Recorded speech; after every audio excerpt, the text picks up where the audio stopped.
दैनिक आहार है वचन का प्यारा उपहार। रोज का है ये आत्मा का पोषण संसार।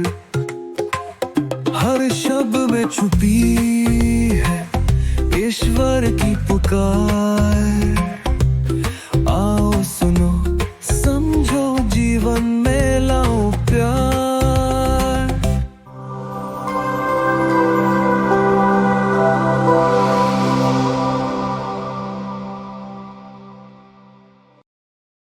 ख्रिस्त में मेरे मित्रों, मेरे प्यारे भाइयों और बहनों, आज का सुसमाचार लूकस अध्याय 9 पद संख्या 22 से 25 तक से लिया गया है।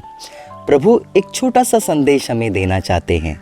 हमारे जीवन में दुख क्यों आता है और हमें उस दुख को सहज क्यों स्वीकार करना चाहिए।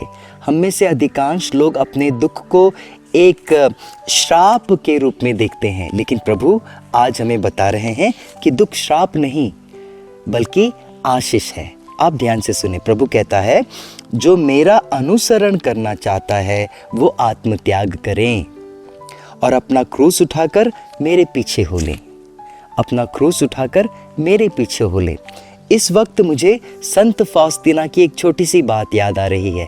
प्रभु यीशु ने संत फौस्तीना से जो कहा उसने अपने डायरी में उसे लिख दिया, और वह बात यह है कि जितने लोगों की मुक्ति हम दिला सकते हैं, जितने भी लोगों को मुक्ति या छुटकारा हम दिला सकते हैं, या शोधक अग्नि की आत्माओं में से जितने लोगों को हम मुक्ति दिला सकते हैं, या जितने लोगों को का मन परिवर्तन कर सकते हैं और वो अपने दुख भोग से, उतने लोगों का हम प्रवचन देने से भी नहीं कर सकते, ऐसा प्रभु कहते हैं।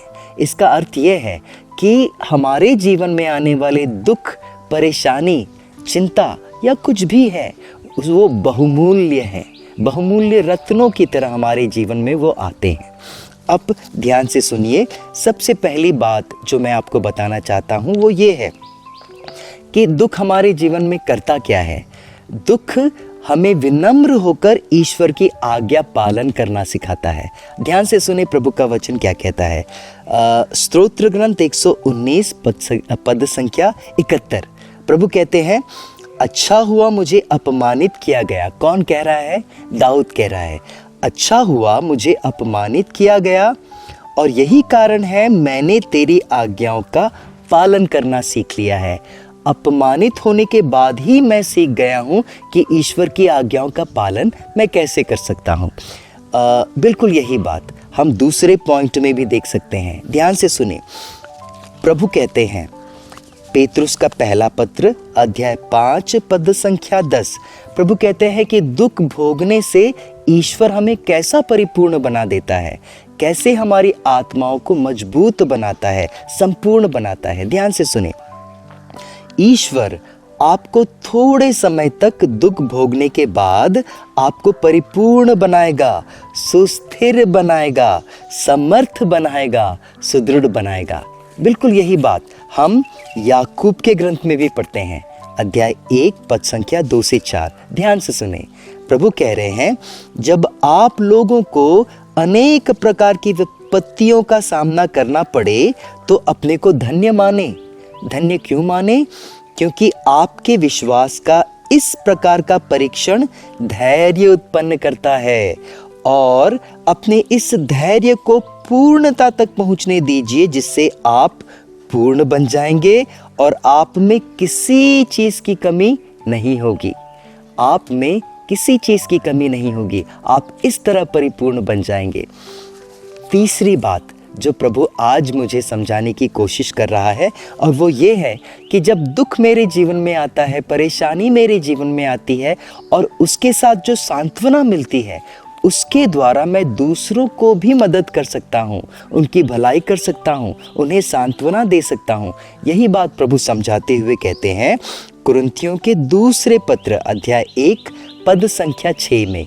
प्रभु कहते हैं, यदि हमें दुख भोगना पड़ता है तो आप लोगों की सांत्वना और मुक्ति के लिए मैं दुख भोग रहा हूँ, ताकि आपको सांत्वना मिले, आपको मुक्ति मिले। यदि हमें सांत्वना मिलती है तो इसीलिए मिलती है ताकि हम आप लोगों को सांत्वना दे सके। मेरे मित्रों, मेरे प्यारे भाइयों बहनों, हम सबों के जीवन में परेशानी आती है, बीमारियां आती हैं, तकलीफ आती हैं। प्रभु कुछ कहना चाहते हैं, ध्यान से सुने। चौथी बात प्रभु हमें जो समझा रहे हैं और वो है पेतरुस का पहला पत्र अध्याय 4 पद संख्या 14। प्रभु कहते हैं, यदि मसीह के नाम के कारण आप लोगों का अपमान किया जाए तो आप अपने को धन्य माने, क्योंकि यह इसका प्रमाण है कि ईश्वर का महिमामय आत्मा आपके ऊपर है। मेरे मित्रों, इसका यही अर्थ है कि प्रभु ने आपको चुन लिया है। दुख के द्वारा, परेशानी के द्वारा यह साबित करता है कि आत्मा आपके साथ में है। पांचवी बात, आप ईश्वर के पुत्र हैं।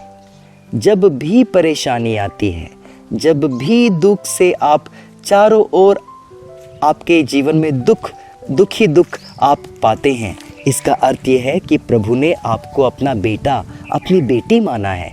वो कैसे?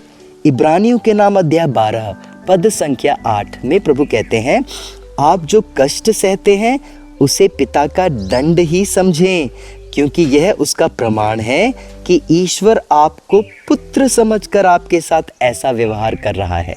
जी हाँ, ईश्वर आपको पुत्र या पुत्री समझकर ऐसा व्यवहार कर रहा है, और यदि वह ऐसा व्यवहार नहीं करता तो इसका अर्थ यह होता है कि आप पुत्र या पुत्री नहीं बल्कि नाजायज संतान हैं। सबसे अंतिम बात जो मैं आपके साथ शेयर करना चाहता हूँ वो पेतरुस का पहला पत्र अध्याय 4 पद संख्या 13, जहाँ प्रभु हमें बता रहे हैं, एक बेहद ही खूबसूरत बात बता रहे हैं, और वो ये है कि किस प्रकार मैं अपने दुख के द्वारा प्रभु के दुख में सहभागी हो सकता हूँ। और प्रभु कहते हैं, पेतरुस का पहला पत्र अध्याय 4 पद संख्या 13, प्रभु कह रहे हैं, यदि आप लोगों पर अत्याचार किया जाए तो आप मसीह के दुख भोग में भागीदारी बन जाते हैं, और इसीलिए अपने दुख के कारण कभी दुखी न हो, कभी अप्रसन्न न हो।